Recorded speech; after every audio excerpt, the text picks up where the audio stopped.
Hey everyone, we're nearing a truly massive, legendary, seismic, historic moment in UFC history. We have reached the apex of the apex. UFC Vegas 100 is right around the corner, and we've been saying on the channel for a while now that we wanted to do something special for you guys after all the hype that we've given to this event. I think that takes priority over another Apex card for the UFC. We're getting closer to UFC Vegas 100, but we're not there yet. Alexander Volkov, Jailton Almeida, maybe the UFC Vegas 100 main event at the UFC Apex. Definitely have to hope that the main event delivers at the Apex, and we're getting ever so closer to UFC Vegas 100. So because of that, we're ranking our top 5 UFC Apex moments. Let's hop into the list. Number 5. Daniel Cormier's farewell at UFC 252. Daniel Cormier is one of the greatest mixed martial artists in the history of the sport. After rising to fame in MMA after winning the Strikeforce Heavyweight Grand Prix tournament as a heavyweight underdog, many thought he was undersized for the division, including DC himself at times. In the UFC, Cormier competed at light heavyweight for many years, winning the title and defending it in numerous impressive performances while also being half of one of the greatest rivalries in MMA history with Jon Jones. That was all until he moved up to heavyweight at UFC 226, where he knocked out Stipe Miocic in the first round to become double champ. DC stayed at heavyweight for the remainder of his career, which ended at, you guessed it, the UFC Apex, at UFC 252 in the third fight of his trilogy with Stipe Miocic. At 41 years of age, Cormier gave a valiant effort at regaining his title at heavyweight, but he lost via unanimous decision, with his age seemingly catching up with him. Daniel Cormier was a champion who deserved a final fight in front of a roaring UFC crowd, but instead, it was a quieter, more intimate setting at the UFC Apex. It was an emotional farewell after an intense battle with Stipe Miocic, and most importantly, after a long, legendary career. Number 4. Kevin Holland's win streak in 2020. 2020 wasn't a great year for a lot of people, but for Kevin Holland, 2020 is the year he became a UFC star due to some legendary moments at the UFC Apex. After starting his UFC career with a decent 3-2 run, people knew who Kevin Holland was, but he wasn't yet considered to be a big name in the sport. That was until his run in 2020. He started the year for himself outside of the Apex in May by defeating Anthony Hernandez via TKO in Jacksonville, but things really kicked off in the second part of the year when Holland rattled off 4 wins in a 5-month span, all at the UFC Apex. It started in August against Joaquin Buckley, who Holland viciously knocked out with a big right hand. About a month later, he fought Darren Stewart. That was a close fight, but Holland took the split decision for it. Then, Holland got spooky on Halloween and submitted Charlie Ontiveros with a massive slam that forced Ontiveros to verbally tap. After those 3 big wins in 3 months, all on UFC Apex fight nights, the UFC decided to test Kevin Holland. The matchup would be against jiu-jitsu ace and former top middleweight contender Ronaldo Jacare Souza at UFC 256 in December of 2020. This fight is what turned Holland into the star that he is today. After getting taken down early by Souza, he found his full guard and landed some hard elbows off his back, a foreshadowing of what was to come. After a bit of a scramble, Jacare and Holland were back up against the cage where Jacare took Holland down once again, posturing up in Holland's full guard. Holland landed a massive right hand out of nowhere off his back that seemed to stun Jacare. Then, he landed a couple of hammer fists, which is when Holland seemed to realize that Jacare was stunned. Then he reared up for one last huge right hand and hurt Jacare very badly. From there, Holland jumped back to his feet and landed some big shots on Jacare, who was basically unconscious already, leaning on the cage when the fight was stopped. Holland won via first-round TKO, and since this win, we've seen Holland fight in numerous main events and big spots on UFC pay-per-views, all because of an unforgettable 5-month run at the UFC Apex. Number 3. 2 massive knockouts at UFC 250. After the UFC returned before any other league in sports in May of 2020 in Jacksonville, the promotion had plans to host fights at their own UFC Apex. While a UFC fight night headlined by Tyron Woodley and Gilbert Burns was the first fight night at the Apex, UFC 250 was the first pay-per-view that took place there. While there were numerous big things that happened on this card, we're going to focus on 2 all-time great knockouts by 2 UFC bantamweight champions. One champion who was still on his rise, and one former champion who was looking to bounce back. The main card opened with rising star Sugar Sean O'Malley, who was matched up against a long-time hard-hitting bantamweight contender, Eddie Wineland.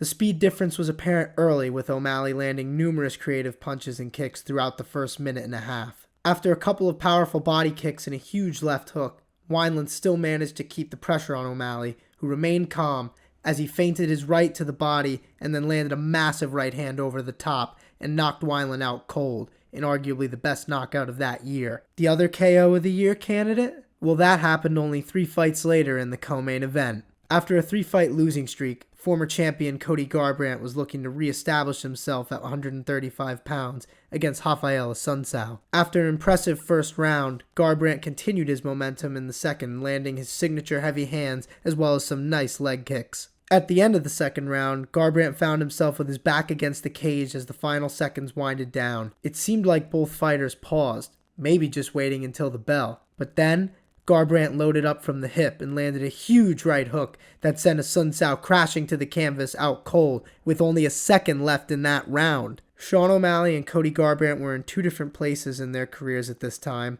but both of them had signature moments that showed people that the UFC Apex didn't need a huge crowd to create highlight reel moments. Number 2. Francis Ngannou knocks out Stipe Miocic at UFC 260. Francis Ngannou will always be known as arguably the hardest puncher in MMA history, but it takes more than heavy hands to win a championship. Ngannou had a meteoric rise through the heavyweight ranks from 2016 to 17, which ultimately led to him getting a title shot at UFC 220 in 2018 against Stipe Miocic. While many expected the powerful Ngannou to knock out Miocic like he had done to Alistair Overeem and Andrei Arlovski, he did not do that. Stipe Miocic weathered the early storm from Ngannou and gassed him out using excellently timed takedowns and wrestling control. Miocic dominantly won the fight by unanimous decision. After another underwhelming performance against Derek Lewis at UFC 226, Ngannou needed to revive his career, and he did just that with 4 straight first-round knockouts against former champions and top contenders alike. Nobody knew how much Ngannou had improved, but everyone knew he had earned another crack at Stipe Miocic. The rematch took place at UFC 260 at the UFC Apex in 2021. This rematch went very differently than the first fight. Ngannou was landing heavy punches as he did in the first fight with Miocic, but looked much more composed and relaxed. The true test came when Miocic shot for a takedown and Ngannou stuffed it with ease. At that moment, all MMA fans knew this was bad for Miocic. Early in the second round, Francis Ngannou hit Stipe Miocic with a 2-punch combination that stunned the champion. Instead of covering up, Miocic tried to back up and counter, which was a massive mistake. In the flurry, Ngannou landed a counter left hook that put Miocic out cold immediately. Francis Ngannou had his crowning moment and finally became the UFC heavyweight champion, with a knockout over arguably the greatest heavyweight in UFC history. And last, but certainly not least, we move on to our pick for the greatest moment in the UFC Apex. Number 1. Dustin Poirier versus Dan Hooker. In mid-2020, Dustin Poirier was number 3 in the UFC's stacked lightweight division, but was coming off of a loss against the legendary Khabib Nurmagomedov. Dan Hooker was ranked number 5 and on the rise after 3 straight impressive victories. Hooker was looking for one huge win to possibly earn a title shot of his own, but had to go through Poirier on June 27, 2020 to do so. The fight that ended up taking place is not only the greatest we've ever seen at the UFC Apex, but is arguably one of the best UFC fights of all time. In the first round, the pair stood and traded at almost even levels throughout. Hooker landed a lot of his shots from range, while Poirier would land big punches and body kicks in closer range. The round was an all-out brawl that you could have scored either way. In the second, Hooker stunned Poirier early, but some solid clinch grappling from Poirier allowed him to regain his wits.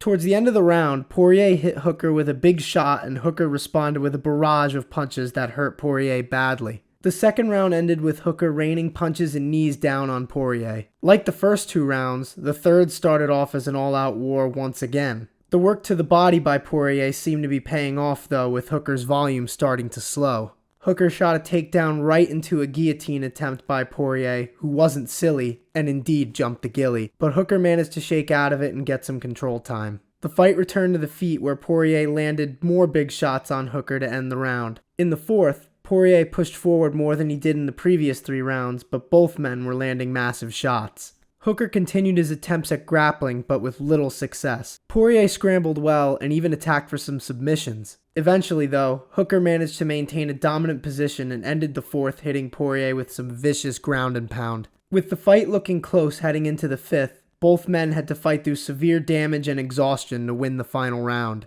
Poirier pushed the pace once again as Hooker circled and countered. With Hooker tiring on the feet, he went for some takedowns, again with little success. As the clock winded down, Poirier scrambled off a Hooker takedown attempt and ended the fight, punishing Hooker with some ground and pound. The fight was an all-out war and the scorecards were a little bit hard to predict. It was close, but Dustin Poirier took the unanimous decision victory against Dan Hooker in one of the greatest fights that we've ever seen. Well, there you have it. Do you agree with our list? Comment below with your thoughts. The UFC Apex may have a diminished role in 2025, but from 2020 to 2024, it's been a big part of our lives as MMA fans. While we love the big crowds, the Apex created a unique venue for combat sports at the highest level when we needed it the most. Sure, not every card was amazing, but we've had plenty of great moments regardless. Let's hope that UFC Vegas 100 is a great celebration of all the fun that we've had at the UFC Apex.